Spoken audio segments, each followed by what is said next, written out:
ASD. The individuals here are children born between 2000 and 2010 with health insurance from California Health Insurance.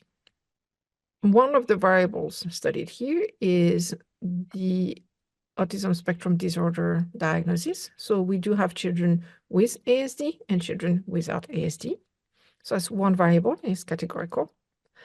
Another variable that is provided here is the sex of the child, so male versus female, and that's also categorical. And because we have two categorical variables, the findings are represented in a loosely formatted two-way table. At the intersection of those two variables, we get more than one thing. We have a number of children as well as a percent. Now, it doesn't tell us how that percent is computed, so you try to figure out what those numbers are. For example, in the table, a 2,545, that is the number of children who were both male and diagnosed with ASD.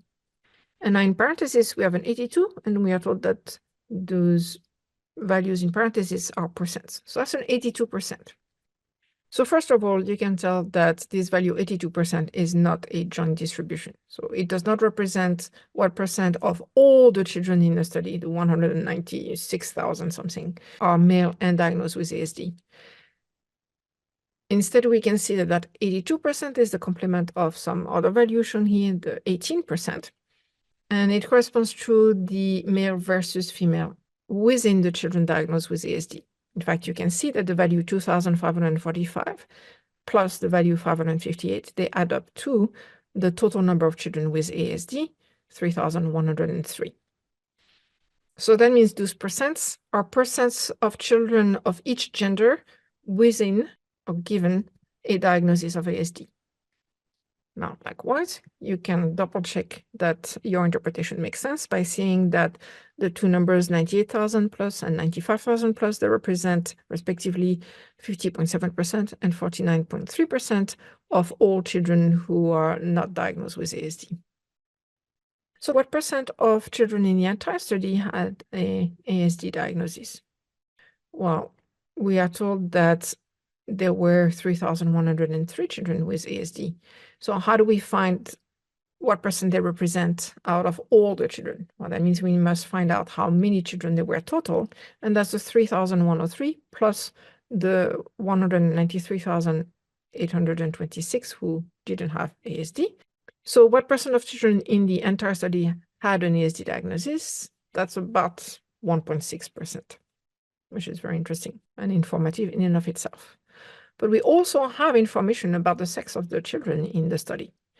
So a very legitimate question would be to ask, well, would you say that an ASD diagnosis was about as common among the boys and the girls in the study?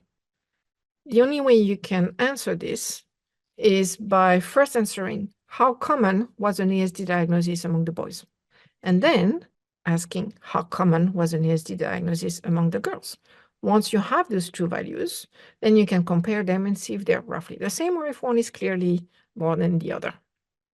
So how would you go about answering how common was an ASD diagnosis among the boys in the study? Well, it's the same principle that what you just did for overall, for all the children, but excluding any child who is not male. So in this case, that means focusing on the row for male children.